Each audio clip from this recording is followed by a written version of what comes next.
ஆண்டவராகிய இயேசு கிறிஸ்துவினுடைய நாமம் இந்த மாலை வேளையிலே மகிமைப்படுவதாக. இந்த டெய்லி ஈவினிங் டிவோஷனில் உங்கள் யாவரையும் சந்திப்பதில் மிகவும் மகிழ்ச்சி அடைகிறேன்.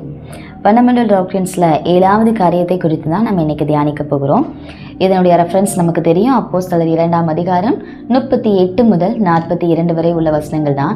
அந்த 42வது வசனத்தில் கடைசி பாகம் சொல்லுகிறது, ஜெபத்திலும் அவர்கள் உறுதியாய் தரித்திருந்தார்கள் அப்படின்னு சொல்லி.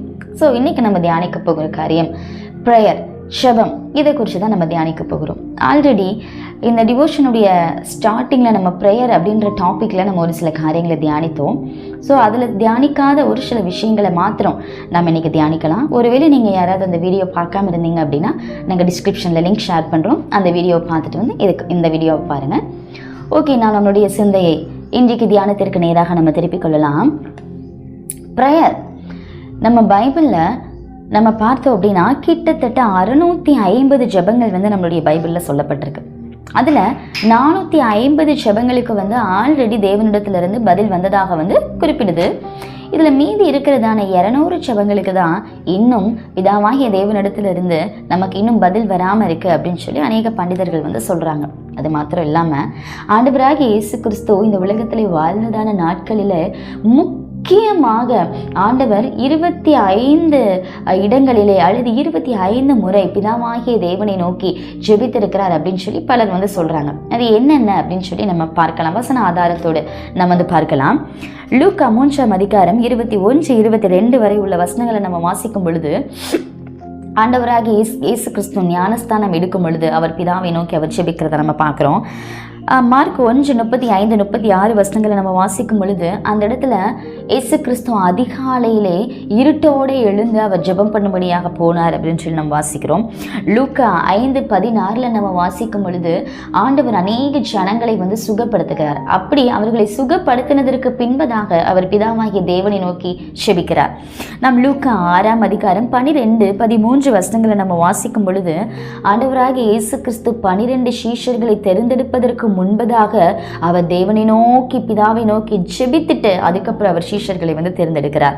மத்தேயு 11, 25, 26 வசனங்களை நம்ம வாசிக்கும் பொழுது யூதர்களுடைய அதிகாரிகள் தலைவர்கள் மத்தியிலே இயேசு கிறிஸ்து பேசி கொண்டிருக்கும் பொழுது அவர் பேசும் பொழுது அவர் ஜெபிக்கிறதை இந்த வசனத்தின் மூலமாக நாம் தெரிந்து கொள்கிறோம்.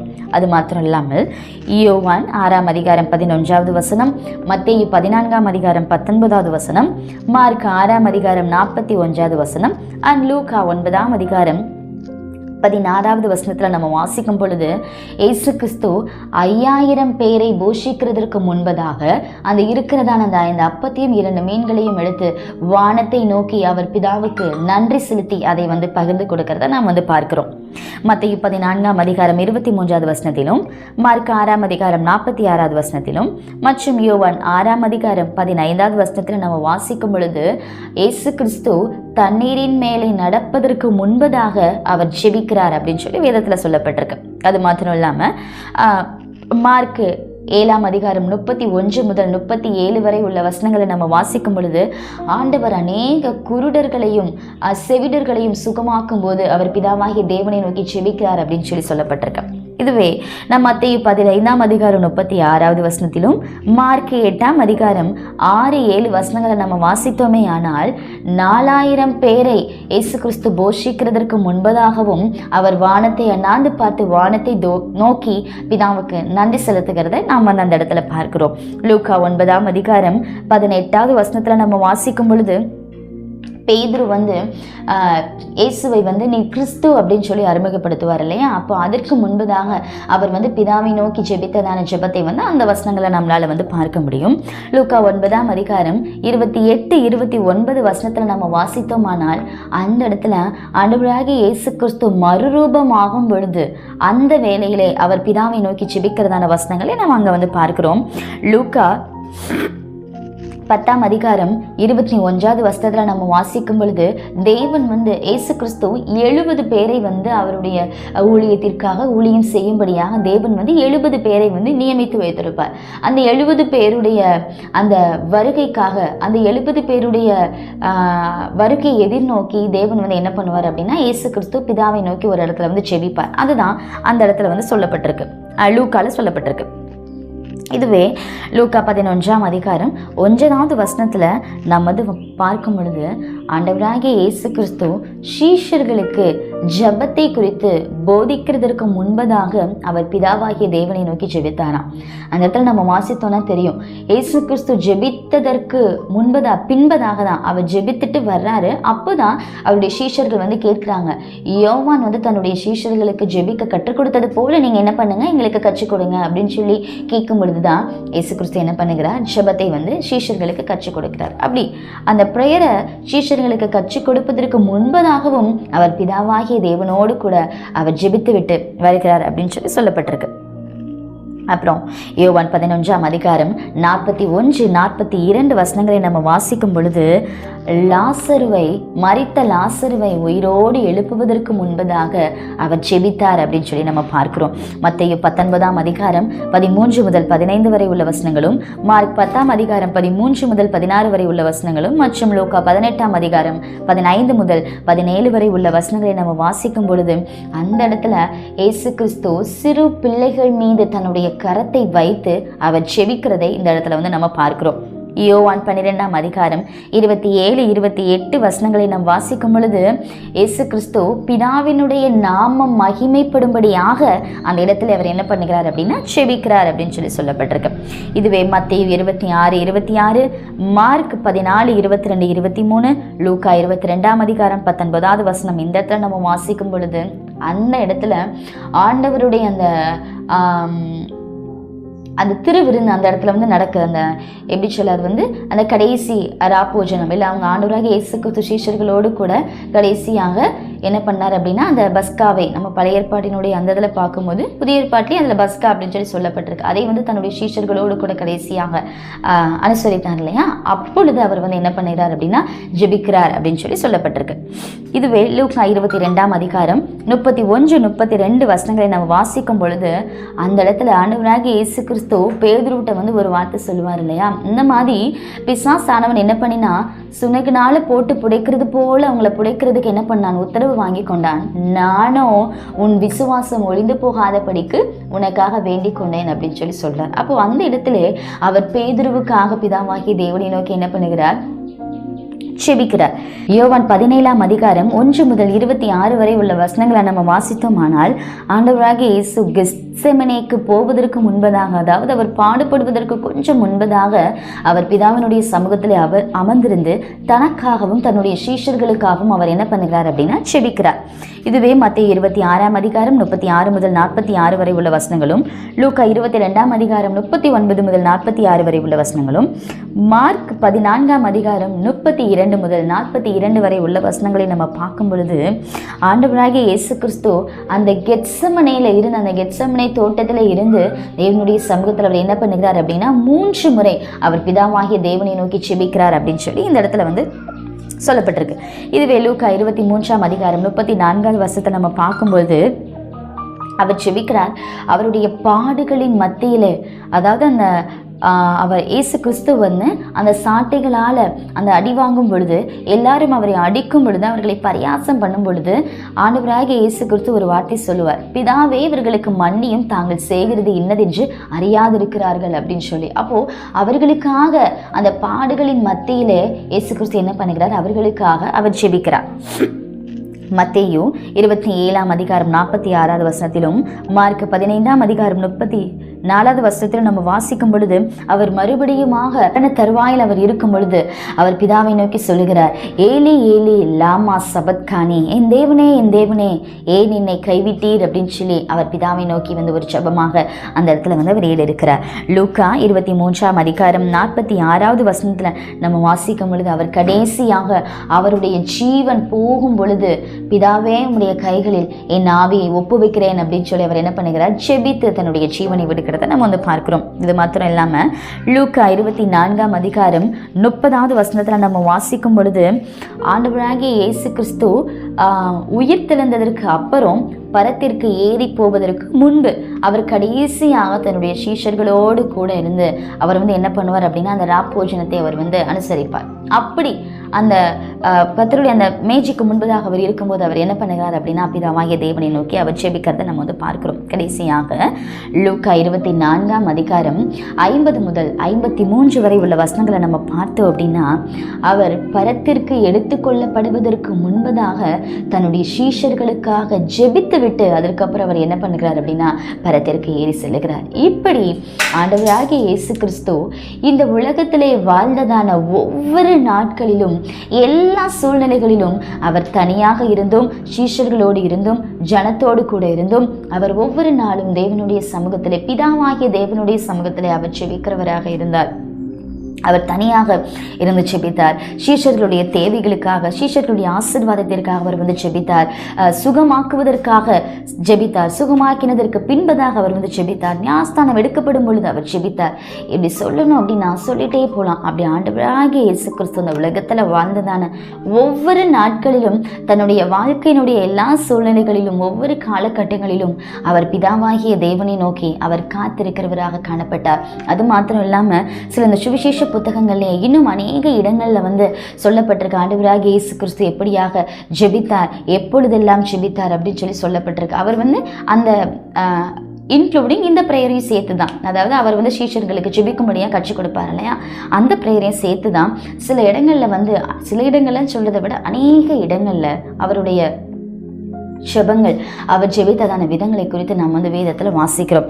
நான் பார்த்தோன்னா மத்தேயு 21, 22, மார்க் 11, 24 முதல் 26, மத்தேயு 7, 7 முதல் 11, லூக்கா 11, 9 முதல் 13, யோவான் 14, 13, 14, யோவான் 15, 17, 16, யோவான் 16ஆம் அதிகாரம் 23, 24 வசனம், மத்தேயு 5ஆம் அதிகாரம் 44, லூக்கா 6ஆம் அதிகாரம் 27, 28 வசனம், மத்தேயு 6ஆம் அதிகாரம் 5 முதல் 15 வரை உள்ள வசனம், லூக்கா 11ஆம் அதிகாரம் 2 முதல் 4 வரை உள்ள வசனம் மற்றும் மத்தேயு 18ஆம் அதிகாரம் 19 முதல் 20 வரை உள்ள வசனங்கள். இதெல்லாம் நம்ம வாசிக்கும் பொழுது ஆண்டவராகிய இயேசு கிறிஸ்துவினுடைய ஜெப வாழ்க்கை எப்படிப்பட்டதாக இருந்தது அப்படின்னு சொல்லி நமக்கு ரொம்ப ஒரு தெளிவாக நம்ம வந்து புரிஞ்சிருக்கோம் அப்படின்னு சொல்லி நினைக்கிறேன். இப்படிலாம் ஆண்டவராகிய இயேசு கிறிஸ்து என்ன பண்ணினார் அப்படின்னா தன்னுடைய வாழ்நாட்களிலே ஜெபித்தார். அதே போல நாமும் நம்மளுடைய வாழ்க்கையில நாம் வந்து ஜெபிக்கிறவர்களாக இருக்கணும், ஜெபத்திலே எப்பொழுதும் தரித்திருக்கிறவர்களாக இருக்கணும் அப்படின்னு சொல்லிதான் தேவனாகிய கர்த்தர் எதிர்பார்க்கிறார்.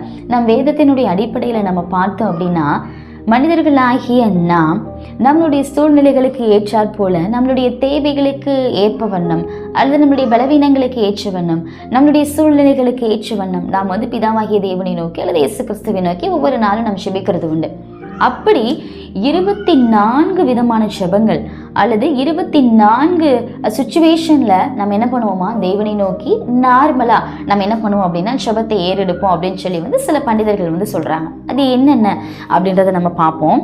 ஃபர்ஸ்ட் வந்து அடோரேஷன் வர்ஷிப் அப்படின்னு சொல்லி சொல்லப்பட்டிருக்கு. அதில் என்ன அப்படின்னா தேவனுடைய குணாதிசயங்களை மையப்படுத்தி அதையே நம்மளுடைய ஃபோக்கஸாக வச்சு தேவனை முழுமையாக நம்ம வந்து என்ன பண்ணுவோமா ஆராதிக்கிறதான ஒரு காரியம்தான் அடோரேஷன் அல்லது வர்ஷிப். இரண்டாவது பார்க்கும்போது கன்ஃபஷன் ஆர் ரெப்பண்டன்ஸ். இந்த நமக்கு தெரியும், நம்மளுடைய பாவங்களை அறிக்கை செய்து நாம் தேவனுடைய சமூகத்திலே நாம் காத்திருப்பது. மூன்றாவதாக சப்ளிகேஷன், அதாவது நம்மளுடைய தேவைகளுக்காக நம் தேவனை நோக்கி ஜெபிக்கிறதான ஒரு காரியம். நான்காவது காரியமாக தேங்க்ஸ் கிவிங், அதாவது ஆண்டவர் நமக்கு செய்ததான ஒவ்வொரு நன்மைகளுக்காக தேவன் நம்மளுடைய வாழ்க்கையில பாராட்டின எல்லா கிருபைகளுக்காக ஈவுகளுக்காக நம் தேவனை நோக்கி நாம் நன்றி செலுத்துவது. ஐந்தாவதாக பார்த்தோம் அப்படின்னா இன்டர்செஷன். அப்படி இன்டர்செஷன் அப்படின்னா முன்னாடி வந்து நம்மளுடைய தேவைகளுக்காக நமக்காக நம்ம ஜெபித்தோம். ஆனால் இந்த இடத்துல வந்து நமக்காக இல்லாமல் பிறருக்காக, பிறருடைய தேவைகளுக்காக, பிறருடைய பலவீனங்களுக்காக நாம் வந்து ஜெபிப்பது. ஆறாவது பார்க்கும்போது ப்ரேயர் ஆஃப் ஃபெய்த். நாம் வந்து விசுவாசத்தோடு தேவனுடைய வார்த்தையை வந்து முழுமையாக நம்பி இந்த வார்த்தை வந்து நம்மளுடைய வாழ்க்கையில் நிறைவேறும், தேவன் கொடுத்த வாக்கு வந்து மாறாதது அப்படின்னு சொல்லி நம்ம ஒரு கான்ஃபிடென்ட்டாக ஒரு விசுவாசத்தோடு நம் தேவனுடைய சமூகத்தில் ஜெபிக்கிறதான ஜெபம். ஏழாவதாக பார்க்கும் பொழுது ப்ரேயர் ஆஃப் அக்ரிமெண்ட் அப்படின்னு சொல்லப்பட்டிருக்கு. இதில் வந்து என்ன அப்படின்னா ஒரு 2 பேரோ அல்லது 3 பேரோ சேர்ந்து நம் தேவனுடைய சமூகத்தில் என்ன பண்ணணும் அப்படின்னா செபிக்கிறதான ஒரு ஜெபம் வந்து இந்த இடத்துல சொல்லப்பட்டிருக்கு. அதற்கப்புறம் 8ஆவதாக நம்ம பார்க்கும்போது கான்சிக்ரேஷன் ஆர் டெடிகேஷன் அப்படின்னு சொல்லப்பட்டிருக்கு. இது என்ன அப்படின்னா தேவனுடைய நோக்கத்துக்காக நாம் வந்து தேவனுடைய சமூகத்தில் காத்திருப்பது. இப்போ ஒரு இடத்துல நம்ம கூடி தேவனை ஆராதிக்கிறோம் அப்படின்னா தேவனுடைய நோக்கம் என்ன அப்படின்னு நம்ம தேவனுடைய சமூகத்திலேருந்து கேட்டு அந்த தேவனுடைய நோக்கம் அவருடைய அந்த பிளான் அந்த இடத்துலையும் நம்முடைய வாழ்க்கையிலையும் நிறைவேறணும் அப்படின்றதுக்காக நம்ம தேவனுடைய சமூகத்தில் நாம் காத்திருப்பது. அதுக்கப்புறம் பார்த்தோன்னா 9வது காரியம் ஸ்பிரிச்சுவல் வார்ஃபார். இந்த இடத்துல வந்து ஆவிக்குரிய போராட்டம். இது நமக்கு தெரியும். நம்மளுடைய ஆவிக்குரிய வாழ்க்கையில் நமக்கு வருகிறதான எல்லா பிரச்சனைகள் எல்லா போராட்டங்களையும் மேற்கொள்ளும்படியாக, ஆவிக்குரிய வாழ்க்கையில் நமக்கு வருகிறதான எல்லா பலவீனங்கள் சோர்வுகளை நாம் மேற்கொள்ளும்படியாக, ஆவிக்குரிய வாழ்க்கையில் நாம் செபிக்காத படிக்க வேதம் வாசிக்காத படிக்க தேவனுடைய சமூகத்தில் காத்திருக்க கூடாத படிக்க ஏற்படுகிற எல்லா தடைகளையும் தேவனுடைய சமூகத்தில் இருந்து அந்நிய பாஷைகளை பேசி பற்பல பாஷைகளை பேசி தேவனுடைய சமூகத்தில் அதிகமாக காத்திருந்து நம்ம என்ன பண்ணணுமா அந்த ஆவிக்குரிய அந்த போராட்டங்களை மேற்கொண்டு வருவதற்கு ஜெயிப்பதற்கு தேவன் என்ன பண்ணுவார் நமக்கு கிருபை கொடுக்கும்படியாக நாம் தேவனுடைய சமூகத்தில் காத்திருப்பது. 10வது பைண்டிங் அண்ட் லூசிங். இது என்ன அப்படின்னா சில காரியங்களை நாம் வந்து வேதத்தில் வாசிக்கிறோம். நீங்கள் இந்த பூலோகத்தில் எவைகளை கட்டுவீர்களோ அவைகள் பரலோகத்திலும் கட்டப்படும், எவைகளை கட்டவிழ்க்கிறீர்களோ அவைகள் பரலோகத்திலும் கட்டவிழ்க்கப்பட்டிருக்கும் அப்படின்னு வாசிக்கிறோம். அப்போ நம்மளுடைய ஜெபத்திலே சில காரியங்களை கட்டும்படியாக சில காரியங்களை கட்ட அவிழ்க்கும்படியாக நாம் வந்து ஜெபிப்போம் இல்லையா, அதுதான் அந்த காரியம். 11வது வசனத்தில் நம்ம பார்க்கும்பொழுது prayer in the spirit or tongues. இது வந்து ஆவியினுடைய அபிஷேகத்தினாலே அல்லது பரிசுத்த ஆவியினுடைய அந்த அபிஷேகத்தினாலே அல்லதுனா அந்நிய பாஷைகளினுடைய அடையாளத்தினாலே நாம் தேவனை நோக்கி ஜெபிப்பது.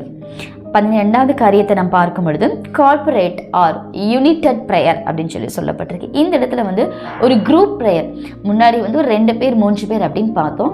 இங்கே வந்து ஒரு குரூப் ப்ரேயர் அப்படின்னா ஒரு 3க்கும் மேற்பட்டதான ஒரு நபர்கள், ஒரு 5 பேரோ ஒரு 10 பேரோ அல்லது ஒரு டீமாவோ ஃபார்ம் பண்ணி நம்ம தேவனுடைய சமூகத்தில் காத்திருப்போம் இல்லையா, அந்த ஜெபத்தை குறித்து இது வந்து சொல்லுது.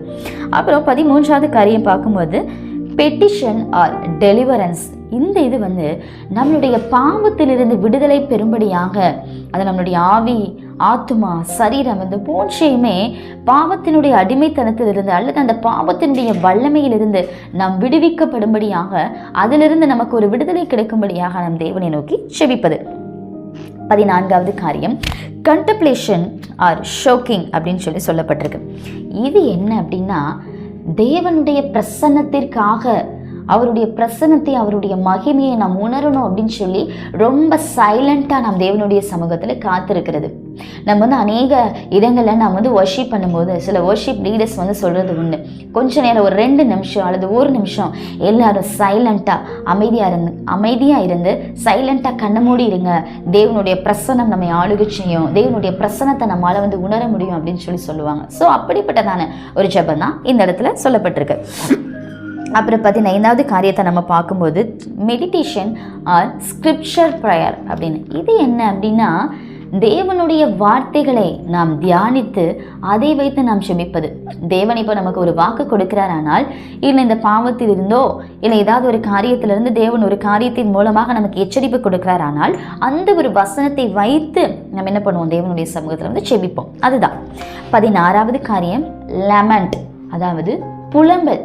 நம்மளுடைய சுச்சுவேஷனுக்கு ஏற்றார் போல இப்போ வந்து நம்மளால் ஒரு தாங்கிக் கொள்ள முடியாத அல்லது ஏற்றுக்கொள்ள முடியாத ஒரு பிரச்சனைகள் ஒரு பலவீனங்கள் நம்மளுடைய வாழ்க்கையில் வருது அப்படின்னா அப்போ நம்ம தேவனுடைய சமூகத்தில் போய் என்ன பண்ண மாட்டோம், ரொம்ப ஒரு காமாக நம்ம என்ன பண்ண மாட்டோம், ப்ரேயர் பண்ண மாட்டோம். நம்மளுடைய சூழ்நிலைகளை சொல்லி தேவனுடைய சமூகத்தில் வந்து புலம்புவோம். அப்போது அதுவும் ஒரு விதமான என்ன பண்ணுறது ஜெபமாக இருக்குது அப்படின்னு சொல்லப்பட்டிருக்கு. அடுத்து 17வது காரியம் பிளஸ்ஸிங். தேவனுடைய ஆசீர்வாதம் நம் மீது வரும்படியாக, நம்முடைய குடும்பத்தின் மீது, நம்முடைய சபையின் மீது, நம்மளுடைய ஊழியர்கள் மீது, நம்முடைய தேசத்தின் மீது, நம்மளுடைய நாட்டின் மீது தேவனுடைய ஆசீர்வாதம் கிடைக்கும்படியாக நாம் வந்து தேவனை நோக்கி செபிப்பது. 18வது காரியம் கைடன்ஸ் ஆர் டைரக்ஷன் அப்படின்னு சொல்லப்பட்டிருக்கு. அது என்ன அப்படின்னா நம்மளுடைய வாழ்க்கையை குறித்து நாம் என்னதான் திட்டங்கள் வச்சிருந்தாலும் நம்மளுடைய திட்டத்தை தாண்டி தேவனுடைய திட்டமும் தேவனுடைய வழி நடத்துதலும் நம்மளுடைய வாழ்க்கையில் நம்மளுடைய ஊழியத்தில் நடக்கணும் அப்படின்னு சொல்லி நம்ம தேவனுடைய சமூகத்தில் காத்திருந்து ஜெபிப்பது. இதுதான் 19வது காரியத்தை நம்ம பார்க்கும் பொழுது பிரீத் ப்ரேயர்ஸ் அப்படின்னு சொல்லி சொல்லப்பட்டிருக்கு. இது என்ன அப்படின்னா, தேவனுடைய சமூகத்தில் நாம் காத்திருக்கும் பொழுது பல மணி நேரம் நாம் ஜெபிக்காமல் ஒரு சில நிமிடங்கள் கொஞ்ச நேரம் நம் தேவனுடைய சமூகத்தில் அமர்ந்தாலும் அந்த கொஞ்ச நேரமும் நம்ம ஆல்ரெடி நாம் ஜெபித்ததான சில காரியங்களை நம்ம என்ன பண்ணுவோம், ரிப்பீட்டடாக கொஞ்ச நேரமாக நம்ம அதற்காக ரிப்பீட்டாக அந்த ஒரு காரியத்திற்காக மாத்திரமே நம்ம என்ன பண்ணுவோம் அப்படின்னா ஜெபித்து கொண்டே இருப்போம். அது எதனால அப்படின்னா, நம்மளுடைய உள்ளத்தில் ஒரு வேளை அந்த விண்ணப்பத்தை குறித்து அந்த ஒரு காரியத்தை குறித்து அதிகமான பாரம் ஏற்படுகிறதுனாலையோ இல்லை அந்த ஒரு விஷயத்தினால நம்ம அதிகமாய் பாதிக்கப்பட்டிருக்கிறதுனாலையோ நம்ம என்ன பண்ணுவோம் அப்படின்னா கொஞ்ச நேரம் ஜெபித்தாலும் அந்த கொஞ்ச நேரமும் ரிப்பீட்டடாக அந்த ஒரு காரியத்துக்காகவே நம்ம என்ன பண்ணுவோம், ஜெபித்து கொண்டே இருப்போம். அந்த ஒரு காரியம் தான் இது பிரீத் ப்ரேயர்ஸ் அப்படின்றது. அப்புறம் 20வது காரியம் என்ன அப்படின்னா ஜேர்னலிங் ப்ரேயர்ஸ். இது என்ன அப்படின்னா, நாம் தேவனுடைய சமூகத்திற்கு வரும் பொழுது ஒவ்வொரு விண்ணப்பங்களையும் நாம் எழுதி வைத்து ஒரு ரெக்வஸ்டாக எழுதி வைத்து தேவனுடைய சமூகத்தில் வந்து என்ன பண்ணுவோம் அப்படின்னா அந்த ப்ரேயர் ரெக்வஸ்ட்டை நம்ம வந்து செலுத்துவோம். அதுதான் ஜேர்னலிங் ப்ரேயர்ஸ் அப்படின்றது. 21வது காரியம் நம்ம பார்க்கும்போது ப்ராஃபட்டிக் ப்ரேயர்ஸ் அப்படின்னு சொல்லப்பட்டிருக்கு. அதாவது நம்மளுடைய இந்த சூழ்நிலைகளுக்கு ஏற்ற மாதிரி தேவனுடைய வார்த்தைகள் நமக்கு என்ன பண்ணணும், கடந்து வரணும். ஏதாவது ஒரு தீர்க்க தரிசனம் எனக்கு வந்து தேவை, ஏதாவது தீர்க்க தரிசனமான வார்த்தைகள் எனக்கு தேவை, தீர்க்க தரிசனம் எனக்கு வேணும் அப்படிங்கிறதான ஒரு வாஞ்சையோடு அந்த ஒரு தாகத்தோடு நம்ம தேவனுடைய சமூகத்தில் காத்திருப்போம் இல்லையா, அதுதான் ப்ராஃபட்டிக் ப்ரேயர்ஸ். அப்புறம் 22வது காரியத்தை நம்ம பார்க்கும்போது த லார்ட்ஸ் ப்ரேயர். நமக்கு தெரியும் ஆண்டவராகிய இயேசு கிறிஸ்து எப்படியாக ஜெபிக்கும்படியா தன்னுடைய சீஷர்களுக்கு வந்து கற்றுக் கொடுத்தார் அப்படின்னு சொல்லி. பரமண்டலங்களில் இருக்கிற எங்கள் பிதாவே, உம்முடைய நாமம் பரிசுத்தப்படுவதாக, உம்முடைய ராஜ்யம் வருவதாக, உம்முடைய சித்தம் பரமண்டலத்திலே செய்யப்படுகிறது போல பூமியிலேயும் செய்யப்படுவதாக. எங்களுக்கு வேண்டிய ஆகாரத்தை இன்று எங்களுக்கு தாரும். எங்கள் கடனாளிகளுக்கு நாங்கள் மன்னிக்கிறது போல எங்கள் கடன்களை எங்களுக்கு மன்னியும். எங்களை சோதனைக்கு உட்பட பண்ணாமல் எங்களை சோதனையை நின்று ரட்சித்துக் கொள்ளும் அப்படின்னு சொல்லி தேவன் என்ன பண்ணுகிறார் அப்படின்னா இயேசு கிறிஸ்து சீஷர்களுக்கு ஜெபிக்கும்படியாக கற்றுக் கொடுக்கிறார். அந்த மாடலை ஃபாலோ பண்ணி அப்படியே நாமும் வந்து ஜெபிக்கிறது தான் த லார்ட்ஸ் ப்ரேயர். அப்புறம் கடைசி 23வது காரியம் என்ன அப்படின்னா ஃபாஸ்ட் அண்ட் ப்ரே.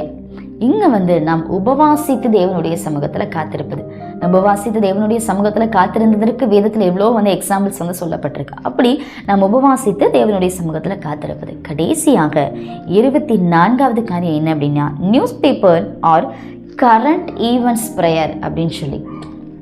இன்றைய நாட்களில் இப்போ இன்னைக்கு நம்ம வாழுகிறதான இந்த நாளில் வந்து இன்னைக்கு இந்த ப்ரெசன்ட் சுச்சுவேஷன் நம்மளுடைய வேர்ல்டுலையா இருக்கட்டும், நம்மளுடைய நாட்டிலையா இருக்கட்டும், நம்மளுடைய ஃபேமிலிலையா இருக்கட்டும், இப்போது என்ன சுச்சுவேஷன் நடந்துட்டுருக்கு அப்படின்னு சொல்லி நம்ம நியூஸ் மூலமாகவோ இல்லை ஏதாவது ஒரு சோஷியல் மீடியாஸ் மூலமாகவோ நம்ம தெரிஞ்சுக்கிட்டோம் அப்படின்னா அந்த காரியத்தை வைத்து நம்ம என்ன பண்ணுறோம், தேவனுடைய சமூகத்தில் நாம் காத்திருக்கிறோம். இந்த 24 காரியங்களை அடிப்படையாக வைத்து தான் நம்ம என்ன பண்ணுகிறோம் அப்படின்னா ஒவ்வொரு நாளும் தேவனுடைய சமூகத்தில் நமக்கு தெரிந்தோ தெரியாமலோ நாம் நம்மளுடைய விண்ணப்பங்களை நம் தேவனுடைய சமூகத்தில் நாம் ஏறெடுத்து கொண்டு இருக்கிறோம். இதை காட்டிலும் இன்னும் பெஸ்ட்டாக அல்லது ஒரு ஷார்ட்டாக நம்ம சொல்லணும் அப்படின்னா நாம் தொடர்ந்து கண்டினியூவாக நம் தேவனுடைய சமூகத்தில் எந்த ஒரு மெத்தட்ஸில் நாம் வந்து ப்ரேயர் பண்ணுறோம், அப்படி இல்லைன்னா எந்த ஒரு மெத்தடில் இந்தந்த விஷயங்கள்லாம் நம்மளுடைய ஜெபத்திலே வைத்து ஒரு மாடலாக வைத்து நாம் வந்து ப்ரேயர் பண்ணணும் அப்படின்றதுக்கு ஒரு 10 பாயிண்ட்ஸ் வந்து இருக்குது. அது என்ன அப்படின்னு நம்ம டக்குன்னு நம்ம பார்த்துட்டு நம்ம கடந்து செல்லலாம். அதில் நம்ம ஃபர்ஸ்ட் திங் பார்த்தோன்னா ப்ரேயர் ஆஃப் அடோரேஷன். இது வந்து நமக்கு தெரியும். இது என்ன அப்படின்னா நம்ம ஆல்ரெடி அதில் நம்ம பார்த்ததான் அந்த ஃபர்ஸ்ட் பாயிண்ட் தான்.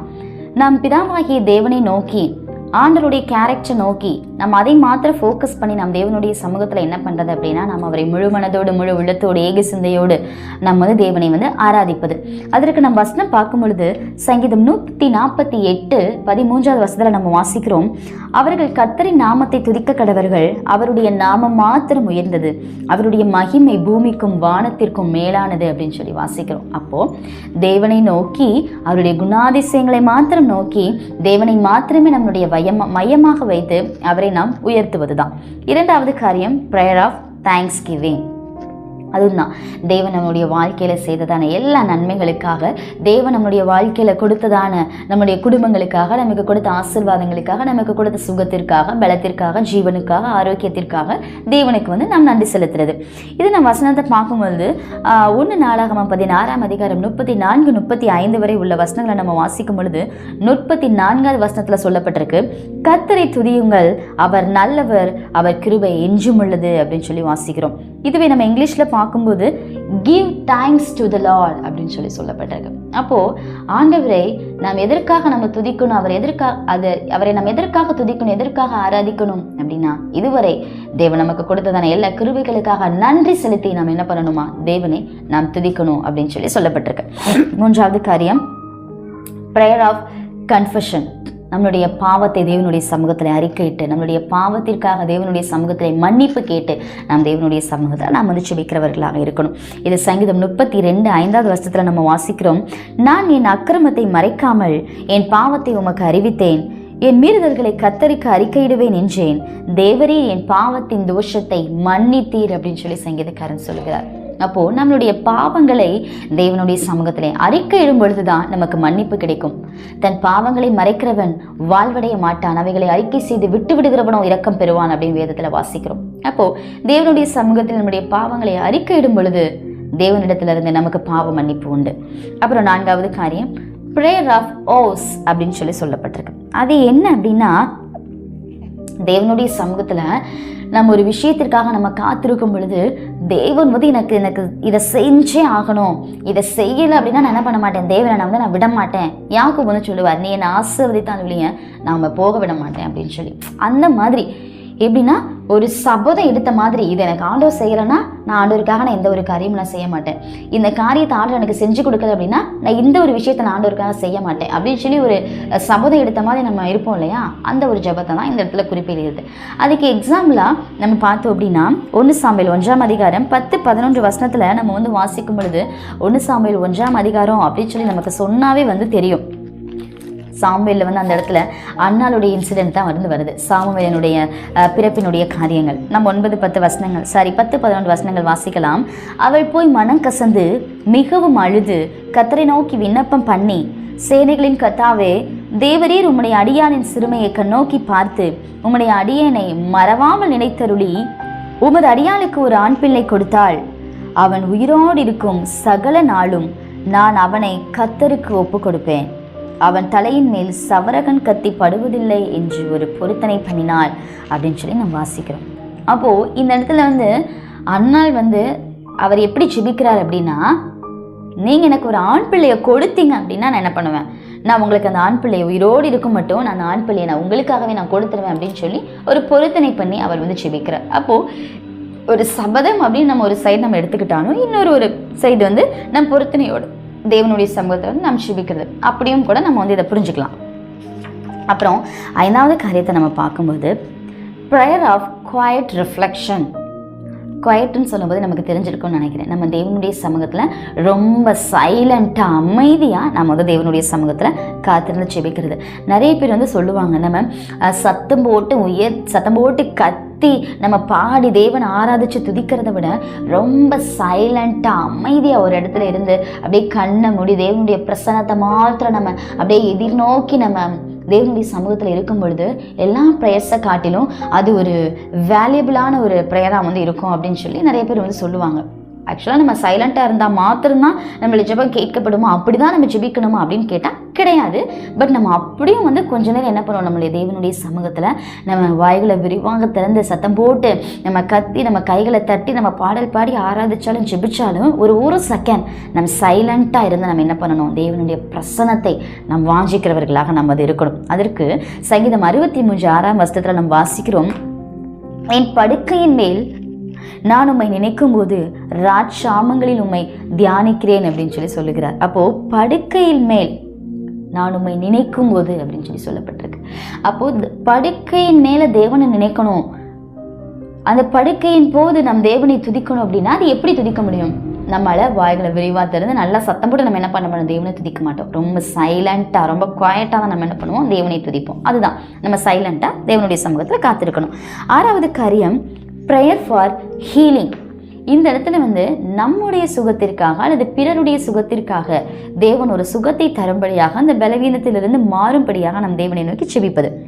எரேமியா 17:14 வாசிக்கிறோம், கர்த்தாவே என்னை குணமாக்கும், அப்பொழுது குணமாவேன், என்னை ரட்சியும், அப்பொழுது ரட்சிக்கப்படுவேன், தேவரீரே என் துதி அப்படின்னு சொல்லி எரேமியா சொல்லுகிறத நம்ம இந்த இடத்துல பார்க்கிறோம்.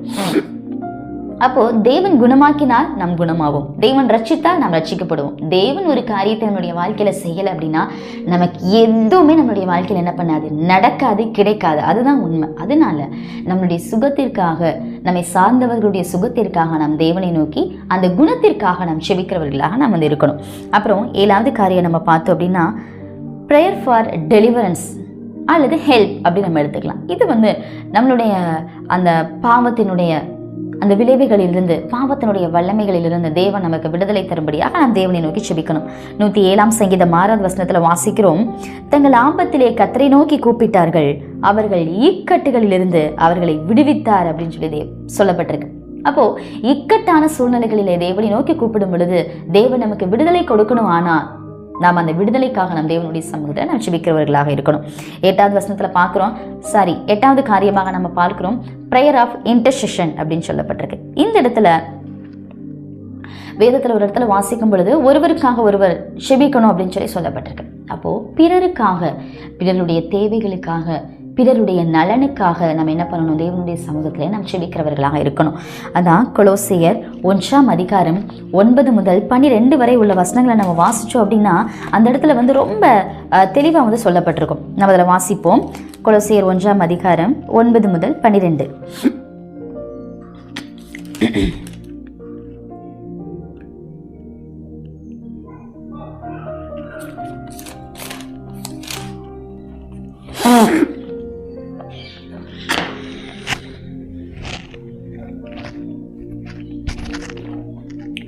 இது நிமித்தம் நாங்கள் அதை கேட்ட நாள் முதல் உங்களுக்காக இடைவிடாமல் ஜெபம் பண்ணுகிறோம். நீங்கள் எல்லா ஞானத்தோடும் ஆவிக்குரிய விவேகத்தோடும் அவருடைய சிந்தையை அறிகிற அறிவினாலே நிரப்பப்படவும், இது நிமித்தம் நாங்கள் அதை கேட்ட நாள் முதல் உங்களுக்காக இடைவிடாமல் ஜெபம் பண்ணுகிறோம். நீங்கள் எல்லா ஞானத்தோடும் ஆவிக்குரிய விவேகத்தோடும் அவருடைய சித்தத்தை அறிகிற அறிவினாலே நிரப்பப்படவும், சகலவித நற்கிரியைகளும் ஆகிய கனிகளை தந்து தேவனை அறிகிற அறிவில் விருத்தி அடைந்து கர்த்தருக்கு பிரியம் உண்டாக அவருக்கு பாத்திரராக நடந்து கொள்ளவும், சந்தோஷத்தோടെ கூடிய எல்லா பொறுமையையும் நீடிய சாந்தமும் உண்டாவதற்கு மகிமையான அவருடைய வல்லமையின்படி எல்லா வல்லமையாலும் பயன்படுத்தப்படவும் உங்களுக்காக வேண்டுதல் செய்கிறோம் அப்படின்னு சொல்லி நேரத்தில் வாசிக்கிறோம். அப்போஸ்தலனாகிய பவுல் கொலோசியருக்கு எழுதும் பொழுது இந்த காரியத்தை சொல்லுகிறார். அவர்களுடைய நன்மை, அவர்களுடைய நலனை பவுல் அறிந்தவராக அவர்களுடைய சரீர தேவைகளுக்காக, ஆவிக்குரியதான ஆசீர்வாதங்களுக்காக, கிறிஸ்துவனுடைய அறிவை அவர்கள் அடைய வேண்டும் என்பதற்காக ஒவ்வொரு நாளும் என்ன பண்ணுகிறாரா, அவன் தேவனுடைய சமூகத்தில் ஜெபிக்கிறதாக அவர் குறிப்பிடுகிறார். அதே போல நாமும் ஒருவருக்காக ஒருவர் தேவனுடைய சமூகத்தில் நாம் செபிக்கிறவர்களாக நாம் இருக்கணும். 9வது காரியம் பார்க்கும் பொழுது ப்ரேயர் ஃபார் டிரான்ஸ்ஃபர்மேஷன், நம்மளுடைய மறுரூபத்திற்காக நாம் ஜெபிக்கிறவர்களாக இருக்கணும். நம்மளுடைய சிந்தைகளில், நம்மளுடைய இருதயத்தில், நம்மளுடைய வாழ்க்கையில் தேவன் ஒரு மறுரூபத்தை கொடுக்கும்படியாக நாம் தேவனுடைய சமூகத்தில் நாம் ஜெபிக்கிறவர்களாக இருக்கணும். 10வது காரியம் நம்ம பார்க்கும்போது ப்ரேயர் ஆஃப் பிளெஸ்ஸிங்ஸ், நம்முடைய ஆசீர்வாதத்திற்காக, மற்றவர்களுடைய ஆசீர்வாதத்திற்காக நாம் தேவனை நோக்கி என்ன பண்ணணுமா, நாம் ஜெபிக்கிறவர்களாக இருக்கணும். அதற்கு நாம் வசன ஆதாரம் பார்க்கும்போது பிலிப்பியர் 1:9 முதல் 11 வரை உள்ள வசனங்களை நம்ம வாசிக்கும் போது சொல்லப்பட்டிருக்கு, மேலும் உத்தமமானவைகளை நீங்கள் ஒப்புக்கொள்ளத்தக்கதாக உங்கள் அன்பானது அறிவிலும் எல்லா உணர்விலும் இன்னும் அதிகமாய் பெருகவும், தேவனுக்கு மகிமையும் துதியும் உண்டாகும்படி இயேசு கிறிஸ்துவினால் வருகிற நீதியின் கனிகளால் நிறைந்தவர்களாகி நீங்கள் கிறிஸ்துவின் நாளுக்கென்று துப்புரவானவர்களும் இடரலற்றவர்களுமாயிருக்கவும் வேண்டுதல் செய்கிறேன் அப்படின்னு சொல்லப்பட்டிருக்கு. அப்போ பிறருடைய ஆவிக்குரிய ஆசீர்வாதங்களுக்காக, சரீர ஆசீர்வாதங்களுக்காக, உலக பிரகாரமான ஆசீர்வாதங்களுக்காக நாம் தேவனை நோக்கி என்ன பண்ணணும் அப்படின்னா ஜெபிக்கிறவர்களாக இருக்கணும். இந்த 10 விதமான காரியங்களையும் நம்ம கண்டிப்பாக நம்மளுடைய வாழ்க்கையில் என்ன பண்ணுவோம், ஒவ்வொரு நாளும் நமக்கு தெரிந்தோ நமக்கு தெரியாமலோ நம்ம என்ன பண்ணுகிறோம் அப்படின்னா தேவனுடைய சமூகத்தில் நாம் அதிகமாக இதுக்காக நாம் ஜெபிக்கிறவர்களாக, இந்தந்த விஷயங்களெல்லாம் அடிப்படையாக வைத்து தான் நம்ம என்ன பண்ணுறோம், நம்ம அதிகமாக நாம் ஜெபிக்கிறவர்களாக இருக்கோம். இருக்கிறோம். அப்போ நம்மளுடைய வாழ்க்கையில் ப்ரேயர் வந்து அது நம்மளுடைய வாழ்க்கையாக இருந்தாலும் இல்லை அடுத்தவர்களுடைய வாழ்க்கையாக இருந்தாலும் ப்ரேயர் அப்படின்னு வரும் பொழுது அது ஒரு முக்கியமான ஒரு காரியமாக எல்லாருடைய வாழ்க்கையிலையும் அது ரொம்ப ஒரு யூஸ்ஃபுல்லான ஒரு காரியமாக தான் என்ன பண்ணுது இருக்குது. அதனால நாம் தேவனுடைய சமூகத்தில் ஒவ்வொரு நாளும் நம்ம என்ன பண்ணணும் அப்படின்னா நாம் காத்திருக்கிறவர்களாக நாம் வந்து இருக்கணும். இன்றைக்கு நம்ம அநேகர் நம்ம தேவனுடைய சமூகத்திற்கு வரும் பொழுது நம்ம துதித்தா நம்ம வந்து தேவனுக்கு நன்றி செலுத்துறது கிடையாது, நன்றி செலுத்தினா தேவனை துதிக்கிறது கிடையாது. இது ரெண்டும் செஞ்சோம் அப்படின்னா நம்ம ப்ராப்பராக மற்றவங்களுக்காக நமக்காக தேவனை நோக்கி ஜெபிக்கிறது கிடையாது, நம்ம ஜெபித்தோம் அப்படின்னு ஆராதிக்கிறது கிடையாது. இப்படித்தான் இன்றைக்கு நம்மளுடைய ஜெப வாழ்க்கை வந்து போயிட்டு இருக்கு. ஆனால் அப்படி இல்லாமல் நம் தேவனுடைய சமூகத்திற்கு நாம் வரும் பொழுது தேவனுடைய சமூகத்தில் நாம் செலவிடுகிறதான நேரங்கள் கொஞ்ச நேரமாக இருந்தாலும் அந்த கொஞ்ச நேரத்தை நாம் உண்மையோடு நம் தேவனுடைய சமூகத்தில் நாம் ஏறெடுக்கணும். அந்த கொஞ்ச நேரத்தில் எல்லாத்தையும் நம்முடைய ப்ரேயர் எல்லாத்தையும் நம்ம என்ன பண்ணணும், நம்ம வந்து கவர் பண்ணணும். இந்த 10 விஷயங்களை நம்ம என்ன பண்ண முடியாது, நம்மளால் கவர் பண்ண முடியாது தான். ஆனால் இன்றைக்கு நம்மளுடைய ப்ரேயர் லைஃப்பில் வந்து ஆக்ட்ஸ் ACTS அப்படின்றதான அந்த ஆக்ட்ஸ் ப்ரேயர் மெத்தடை தான் நம்ம என்ன பண்ணுறோம் அப்படின்னா இன்றைக்கு நம்மளுடைய அந்த ஜெப வாழ்க்கையில் நம்மளுடைய சபை ஆராதனைகளாக இருக்கட்டும், இல்லை நம்ம ஃபாஸ்டிங் ப்ரேயர்ஸாக இருக்கட்டும், இல்லை ஸ்பெஷல் மீட்டிங்ஸாக இருக்கட்டும், அல்லது நம்மளுடைய பர்சனல் ப்ரேயர்ஸாக இருக்கட்டும், நம்மளுடைய ஃபேமிலி ப்ரேயர்ஸாக இருக்கட்டும், இந்த ஆக்ட்ஸ் மெத்தடை தான் நம்ம என்ன பண்ணுறோம் அப்படின்னா இன்றைக்கும் நம்ம வந்து ஃபாலோ பண்ணிட்டு வரோம். ஸோ அதை நம்ம ஃபாலோ பண்ணோம் அப்படின்னா நம்மளுடைய எல்லா இந்த மெத்தட்ஸுமே இந்த எல்லா டைப்ஸ் ஆஃப் ப்ரேயர்ஸை நம்ம என்ன பண்ண முடியும் அப்படின்னா நம்மளுடைய அந்த ஒரு 1/2 hour ப்ரேயர் பண்ணாலும் ஒரு 1 hour ப்ரேயர் பண்ணாலும் அந்த 1 hourல இந்த காரியங்கள் எல்லாம் வச்சு நம்மளால் என்ன பண்ண முடியும் அப்படின்னா கொண்டு வர முடியும். அந்த ஆக்ட்ஸ் ப்ரேயர் மெத்தட் என்ன அப்படின்னா அப்படின்னா அடோரேஷன் அப்படின்னு அர்த்தம். அதில் நம்மளுடைய தேவனை நம்ம துதிக்கிறது. அடோரேஷன் அப்படின்னா தேவனை துதித்து அவருடைய நாமத்தை துதித்து மகிமைப்படுத்துறது. C அப்படின்னா கன்ஃபெஷன், நம்மளுடைய பாவங்களை தேவனுடைய சமூகத்தில் அறிக்கையிடுகிறது. T அப்படின்றது வந்து தேங்க்ஸ் கிவிங், தேவன் நம்மளுடைய வாழ்க்கையில் செய்த எல்லா நன்மைகளுக்காக தேவனுக்கு நாம் நன்றி செலுத்துறது. அதற்கப்புறம் S சப்ளிகேஷன்ஸ், அதுதான் நாம் தேவனுடைய சமூகத்தில் நமக்காக பிறருக்காக தேவனுடைய சமூகத்தில் விண்ணப்பங்களை வைப்பது. அப்போது தேவனை துதிப்பது, தேவனுக்கு நம்முடைய பாவரிக்கை செய்வது, நன்றி செலுத்துவது, அதற்கப்புறம் நம்மளுடைய தேவைகளுக்காக தேவனுடைய சமூகத்தில் ஜெபிப்பது. இந்த 4 காரியத்தை நம்ம ப்ராப்பராக பண்ணோம் அப்படின்னா இதுவரை நாம் தியானித்ததான எல்லா விதமான காரியங்களையும் ஓரளவுக்கு நம்ம என்ன பண்ணிடலாம் அப்படின்னா நம்மளுடைய ப்ரேயர்ஸில் நம்ம வந்து கொண்டு வந்துடலாம். ஸோ இனி வருகிற நாட்களில் ஒருவேளை இது வரைக்கும் நாம் தேவனை சரியாக துதிக்காமல், தேவனுக்கு நன்றி செலுத்தாமல், தேவனை ஆராதிக்காமல், பாவரிக்கை பண்ணாமல் டைரெக்டாக தேவனுடைய சமூகத்தில் போய் நம்மளுடைய விண்ணப்பங்களை மாத்திரம் தேவன்கிட்ட நம்ம கொட்டிட்டு வந்திருந்தோம் அப்படின்னா நம்ம அதை மாற்றிக்குவோம், நம்ம மாற்றிக்க ட்ரை பண்ணுவோம். ஏன்னா தேவனுடைய சமூகத்தில் போய் நம் தேவனை துதிக்காமல், தேவனை உயர்த்தாமல், தேவன் செய்த நன்மைகளுக்காக நன்றி செலுத்தாமல், நம்மை நாமே சுத்திகரித்து கொள்ளாமல், பாவரிக்கை செய்யாமல் நம் தேவனுடைய சமூகத்தில் ஜெபிக்கிறதான எல்லா ஜெபங்களுமே வீண் அப்படின்னு தான் சொல்லணும். ஏன்னா அதற்கு தேவனுடைய சமூகத்திலேருந்து பதில் வரும் அப்படின்னு சொல்லி நம்ம என்ன பண்ணக்கூடாது அப்படின்னா நம்ம எதிர்பார்க்க கூடாது. நம்ம ப்ராப்பராக நம்ம பாவ அறிக்கையோடு தேவனுடைய சமூகத்தில் தேவன் நமக்கு அந்த ஒரு பாவத்திலிருந்து ஒரு விடுதலை கொடுத்தார் அப்படிங்கிறதான ஒரு உறுதியான ஒரு விசுவாசம் உள்ளவர்களாக நாம் இருந்து நாம் ஜெபித்தால்தான், தேவனை துதித்தால்தான், தேவனை ஆராதித்தால்தான், தேவனுக்கு நன்றி செலுத்தினால்தான், தேவனுக்கு நன்றி சொன்னால்தான் என்ன பண்ணும் அப்படின்னா நம்மளுடைய ஜெபம் வந்து கேட்கப்படுகிறதாக, தேவனுடைய சமூகத்திலிருந்து நமக்கு பதில் வருகிறதாக நமக்கு வந்து இருக்குது. ஸோ இது அந்த ஆக்ட்ஸ் ப்ரேயர் மெத்தடை நம்ம என்ன பண்ணிடக்கூடாது அப்படின்னா நம்ம ஒரு நாளும் நாம் மறந்து போகிறவர்களாக அல்ல, நாம் இதை நம் நினைவில் வைத்து நாம் ஒவ்வொரு நாளும் தேவனை முதலாவதாக நம் துதிக்கிறவர்களாக, அப்புறம் நம் பாவரிக்கை செய்கிறவர்களாக, அதற்கப்புறம் தேவனுக்கு நன்றி செலுத்துகிறவர்களாக, அதற்கப்புறம் நம்முடைய விண்ணப்பங்களை தேவனுடைய சமூகத்தில் நாம் கொடுக்கிறவர்களாக நாம் வந்து இருக்கணும். நம்ம இந்த ப்ரேயர் அப்படின்னு சொல்லி பார்க்கும்பொழுது இந்த நம்ம இப்போ தியானித்த அந்த ஸ்டார்டிங்லேருந்து ஆண்டவராகிய இயேசு கிறிஸ்து எப்படிலாம் வந்து ஜெபித்தார், எந்தெந்த நேரத்துலலாம் வந்து ஜெபித்தார், நாம் வந்து எப்படிலாம் ஜெபிக்கணும் அப்படின்னு சொல்லி தான் நம்ம என்ன பண்ணோம் அப்படின்னா தியானித்து வந்தோம். அதுக்கப்புறம் யாருக்கெல்லாம் ஜெபிக்கணும் அப்படின்னு நம்ம பார்த்தோன்னா 1 தீமோத்தேயு 2ஆம் அதிகாரம் 1-2 வசனங்களை நம்ம வாசிக்கும் பொழுது அந்த இடத்துல சொல்லப்பட்டிருக்கு, எல்லா மனுஷர்களுக்காகவும், ராஜாக்களுக்காகவும், அதிகாரத்தில் உள்ள எல்லா தலைவர்களுக்காகவும் நாம் வந்து ஜெபிக்கணும் அப்படின்னு சொல்லி சொல்லப்பட்டிருக்கு. அப்புறம் மத்தேயு 5ஆம் அதிகாரம் 44வது வசனத்திலும், அப்போஸ்தலர் 7ஆம் அதிகாரம் 59-60 வசனங்களை நம்ம வாசிக்கும் பொழுது நமக்கு விரோதமாக எழும்புகிறவர்களுக்காக, நம்மை துன்பப்படுத்துகிறவர்களுக்காக, நம்மை துயரப்படுத்துகிறவர்களுக்காக நாம் வந்து ஜெபிக்கணும் அப்படின்னு சொல்லி சொல்லப்பட்டிருக்கு. யாக்கோபு 5ஆம் அதிகாரம் அதிகாரம் 16வது வசனத்திலும் ரோமர் 1ஆம் அதிகாரம் 9வது வசனத்திலும் நாம் வாசிக்கும் பொழுது ஒருவருக்காக ஒருவர் ஜெபம் பண்ணுங்கள் அப்படின்னு சொல்லப்பட்டிருக்கு. இதுவே எபேசியர் 6ஆம் அதிகாரம் 18, 19, 20 மற்றும் கொலோசியர் 4ஆம் அதிகாரம் 3வது வசனத்தில் நம்ம வாசிக்கும் பொழுது நம்மளுடைய சபையில் உள்ளதான ஒவ்வொரு தலைவர்களுக்காக சபையினுடைய ஊழியர்களுக்காக நாம் ஜெபிக்கணும் அப்படின்னு சொல்லி நம்ம வாசிக்கிறோம். யாக்கோபு 5ஆம் அதிகாரம் 14, 15 வசனங்களை நம்ம வாசிக்கும் பொழுது வியாதி உள்ளவர்களுக்காக பலவீனத்தோடு இருக்கிறவர்களுக்காக நாம் ஜெபிக்கணும் அப்படின்னு சொல்லப்பட்டிருக்கு. அப்புறம் 122ஆம் சங்கீதம் 6வது வசனத்திலும் ஏசாயா 62ஆம் அதிகாரம் 6, 7 வசனத்துல நம்ம வாசிக்கும் பொழுது இஸ்ரவேல் தேசத்துக்காக நாம் ஜெபிக்கும்படியாக வேதம் சொல்லுகிறது. எருசலேமினுடைய சமாதானத்திற்காக வேண்டிக் கொள்ளுங்கள், அதை நேசிக்கிறவர்கள் சுகித்திருப்பார்கள் அப்படின்னு சொல்லி நம்ம சங்கீதத்தில் வாசிக்கிறோம்.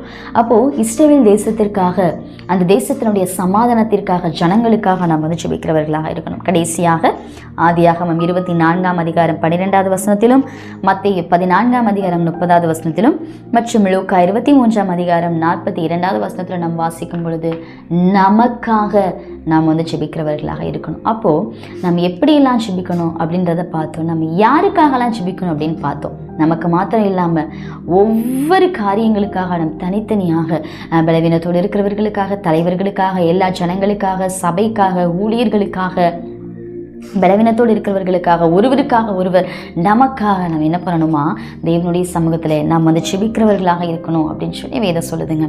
நம்ம எப்படியெல்லாம் ஜெபிக்கலாம், இப்போ எந்தெந்த விதங்களில் நம்ம ஜெபிக்கலாம், எத்தனை டைப்ஸ் இருக்கிறது, எத்தனை மெத்தட்ஸ் இருக்குது அப்படின்னு நம்ம பார்த்தோம்.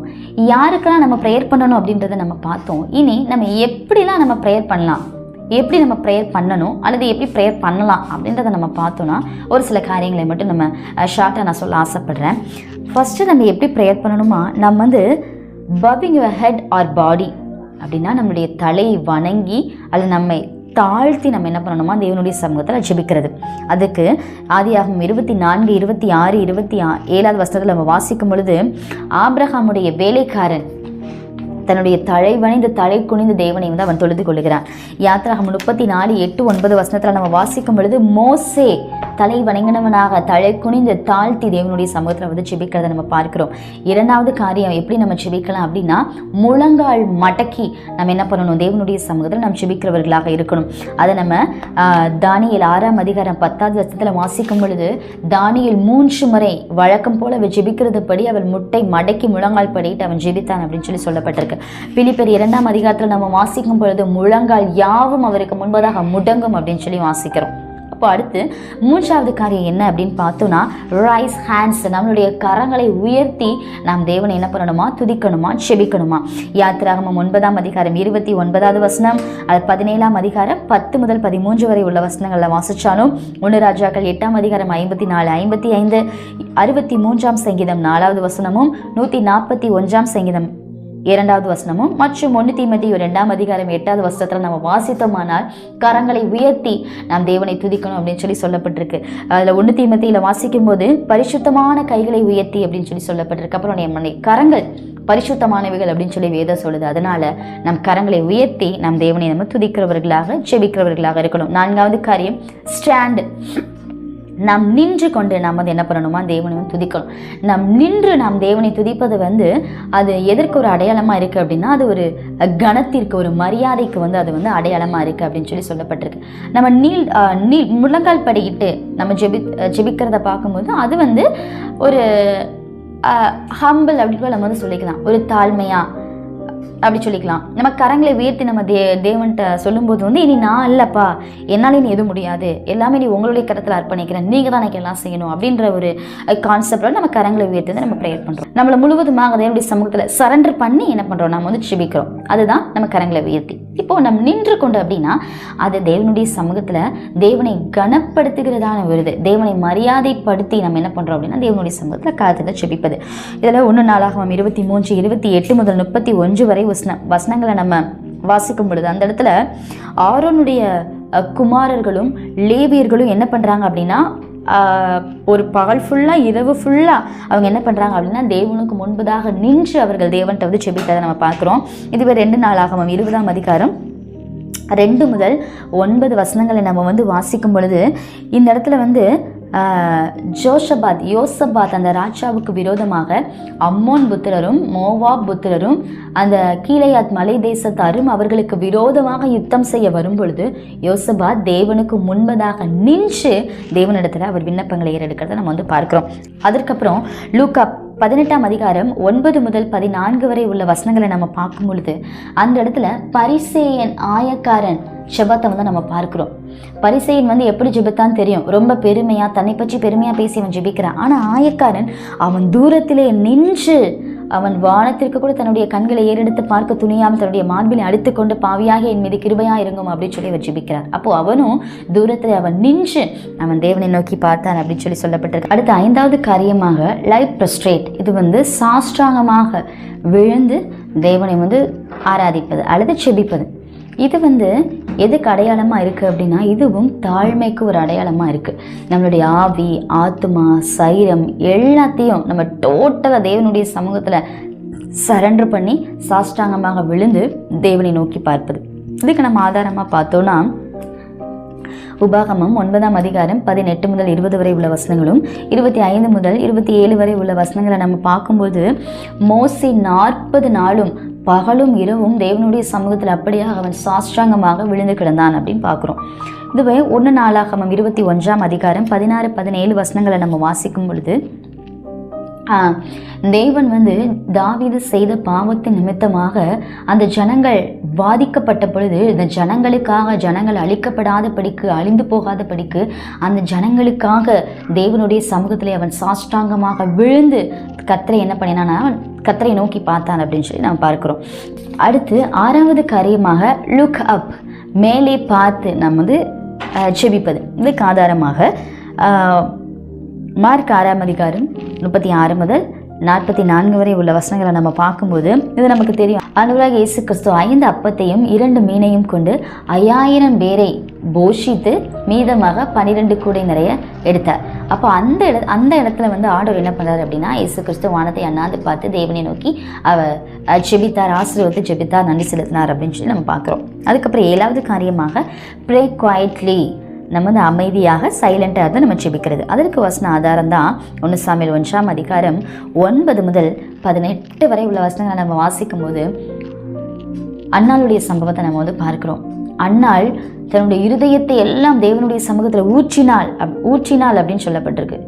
எப்படி ஊற்றினாலாம்? அமைதியா தேவனுடைய சமூகத்துல இருந்து அவருடைய கண்ணில் கண்ணீர் வடிது, உதடுகள் மாத்திரம் அசையுது, அவருடைய சத்தம் வெளியில கேட்கப்படவே இல்லை. அப்படி சைலண்டா என்ன பண்ணினாலும் அவள் ஜெபித்தா. அந்த போல நாமும் நான் ஜெபித்தது போல நம்ம சைலண்டா ஜெபிக்கணும். 8வது காரியம் தான் ஷவுட் ஆர் லவுட் வாய்ஸ் அப்படின்னு சொல்லி சொல்லப்பட்டது. சைலண்டாகவும் நம்ம ஜெபிக்கலாம், நம்ம சத்தம் போட்டு நம்ம என்ன பண்ணலாமா ஜெபிக்கலாமா. நல்ல சத்தத்தை உயர்த்தி நம்மளால் எவ்வளோ ஜெபிக்க முடியுமோ, எவ்வளோ சவுண்டாக தேவனை ஆராதிக்க முடியுமோ அப்படி நம்ம என்ன பண்ணலாம், தேவனை வந்து ஆராதிக்கலாம், ஜெபிக்கலாம். அதற்கு உதாரணமாக 66ஆம் சங்கீதம் 1 முதல் 4 வசனங்கள், 71ஆம் சங்கீதம் 23வது வசனம், 95ஆம் சங்கீதம் 1வது வசனம், 98ஆம் சங்கீதம் 4 முதல் 6 வசனங்களை நம்ம வாசிக்கும் பொழுது அந்த பகுதிகளில் எல்லாமே இருதயம் கெம்பீரித்து பாடும், கெம்பீரித்து மகிழும் அப்படின்னு சொல்லி சொல்லப்பட்டிருக்கு. அப்போ கெம்பீரித்து அப்படின்றதுக்கு வந்து என்ன அப்படின்னா அவங்க கொஞ்சம் நல்ல சவுண்டாக சந்தோஷமாக அவங்க தெய்வனை துதித்து பாடி ஆராதிக்கிறதா அந்த இடத்துல வந்து மென்ஷன் பண்ணியிருக்காங்க. இதுவே நம்ம ஏசாயா 58ஆம் அதிகாரம் 1வது வசனத்தில் பார்க்கும்பொழுது ரொம்ப தெளிவாக சொல்லப்பட்டிருக்கு. சத்தமிட்டு கூப்பிடு, அடக்கி கொள்ளாதே, எக்காலத்தை போல ஒரு சத்தத்தை உயர்த்தி அப்படின்னு சொல்லி நம்ம வந்து வாசிக்கிறோம். அப்போது நம் சத்தமாக எக்காலத்தை போல நம்மளுடைய சத்தத்தை உயர்த்தி நாம் தேவனை செபிக்கணும் அப்படின்னு சொல்லி சொல்லப்பட்டிருக்கு. கடைசியாக அப்போஸ்தலர் 4:24 நம்ம வாசிக்கிறோம். அவர்கள் அதை கேட்டு ஒருமனப்பட்டு தேவனை நோக்கி சத்தமிட்டு அப்படின்னு சொல்லி வாசிக்கிறோம். அப்போ இந்த இடத்துலையும் அவர்கள் தேவனை நோக்கி சத்தமிட்டு அவர்கள் தேவனை நோக்கி கூப்பிடுகிறார்கள், செபிக்கிறார்கள், தேவனை ஆராதிக்கிறார்கள். அப்போ நாமும் இப்போ இந்த பார்த்ததான இந்த 8 விதமான ஜெபங்கள் அதாவது இந்த 8 விதங்களில் நம்ம என்ன பண்ணலாம் அப்படின்னா செபிக்கலாம். அப்படியாக நாம் இனி வருகிற நாட்களில் தேவனுடைய சமூகத்தில் நம்ம வந்து ஒவ்வொரு நாளும் என்ன பண்ணணும், எப்படி நாம் ஜெபிச்சாலும் இந்த 8 காரியங்களை நம்ம எப்படி தேவனுடைய சமூகத்தில் முழங்கால் படிக்கிட்டோ, இல்லை சத்தத்தை உயர்த்தியோ, இல்லை சைலண்டாவோ, இல்லை நின்றுட்டு ஜெபிச்சோ, இல்லை சாஷ்டாங்கமாக நம்ம விழுந்து ப்ரேயர் பண்ணுறதா இருக்கட்டும், எப்படி நம்ம ப்ரேயர் பண்ணாலும், ஆனால் நாம் பண்ணுகிறதான ஜெபம் குறுகிய நேரமாக இருந்தாலும் நீண்ட நேரமாக இருந்தாலும் எப்படி இருந்தாலும், ஆனால் நாம் தேவனுடைய சமூகத்தில் செலவிடுகிறதான அந்த நேரங்கள் எவ்வளோ நேரம் அப்படின்றத விட நாம் எப்படியாக ஜெபிக்கிறோம், எப்படி நாம் ஆராதிக்கிறோம் அப்படின்றது முக்கியம்.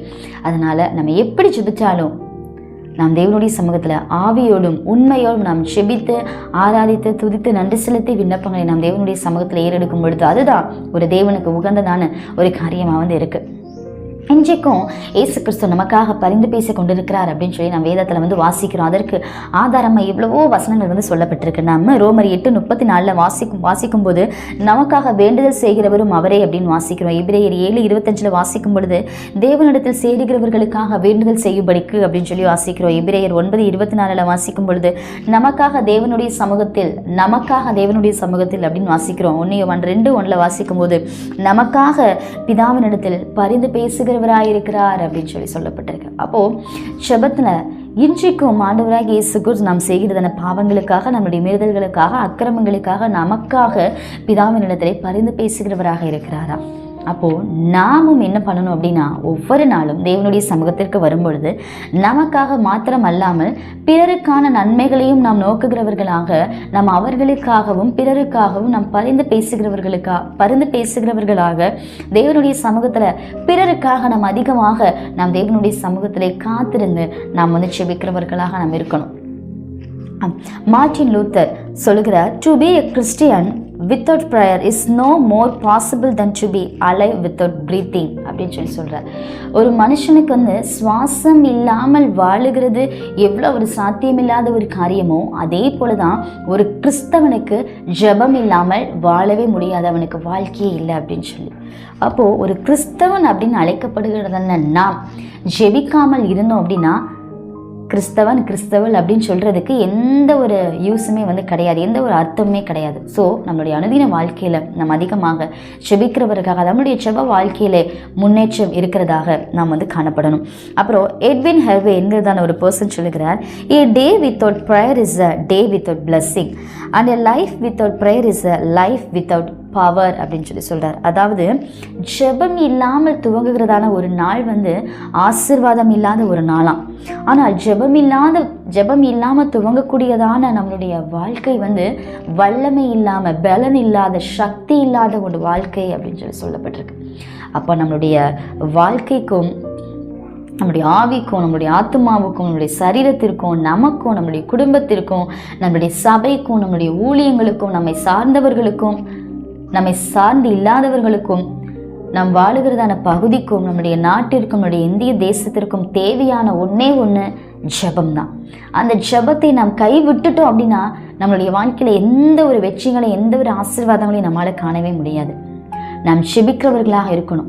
வேதத்தில் நம்ம பார்க்கும் பொழுது கொலோசியர் 4:2, 1 தெசலோனிக்கேயர் 5:17 வாசிக்கும் பொழுது இடைவிடாமல் ஜெபம் பண்ணுங்கள் அப்படின்னு சொல்லப்பட்டிருக்கு. லூக்கா 21:36 கடைசி பகுதி சொல்லுகிறது, எப்பொழுதும் ஜெபம் பண்ணி விழித்திருங்கள் அப்படின்னு வாசிக்கிறோம். மத்தேயு 26:41 நீங்கள் சோதனைக்குட்படாதபடிக்கு விழித்திருந்து ஜெபம் பண்ணுங்கள் அப்படின்னு வாசிக்கிறோம். எபேசியர் 6:18 ஆவியினாலே ஜெபம் பண்ணி அப்படின்னு வாசிக்கிறோம். லூக்கா 18:1 சோர்ந்து போகாமல் எப்பொழுதும் ஜெபம் பண்ண வேண்டும் அப்படின்னு சொல்லி. அப்போ ஜெபம் அப்படின்னு நம்ம எடுத்துக்கிட்டா வேதத்தில் இதை காட்டிலும் நிறைய வசனங்கள் வந்து இருக்கு. அதெல்லாம் நமக்கு என்ன சொல்லுது அப்படின்னா, எப்பொழுதும் நாம் செபிக்கணும், நாம் செபித்துக்கொண்டே இருக்கணும் அப்படின்னு சொல்லி தான் வேதம் நமக்கு சொல்லுது. ஆண்டவராகிய இயேசு கிறிஸ்து அதுதான் நமக்கு முன்மாதிரியாக வாழ்ந்து காட்டிட்டு விட்டு போனார். அவருடைய அடிச்சுவடுகளை நாம் பின்பற்றணும் அப்படின்னா முதல் நாம் செய்ய வேண்டிய காரியம் அவர் செபித்தது போல நாமும் செபிக்கணும். அவருடைய வாழ்க்கையில இயேசு கிறிஸ்து அவர் எடுக்கிறதான ஒவ்வொரு டிசிஷன்லையும், எல்லா சூழ்நிலைகளிலும் அவன் தேவனுடைய சமூகத்திலே காத்திருக்கிறவராக இருந்தார். பிதாவினுடைய சமூகத்துல இரவு பகலென்று பாராமல் அவர் தேவனுடைய சமூகத்துல காத்திருந்தார். அதிகாலையில் இருட்டோடு எழுந்த தேவனுடைய சமூகத்துல காத்திருந்தார்.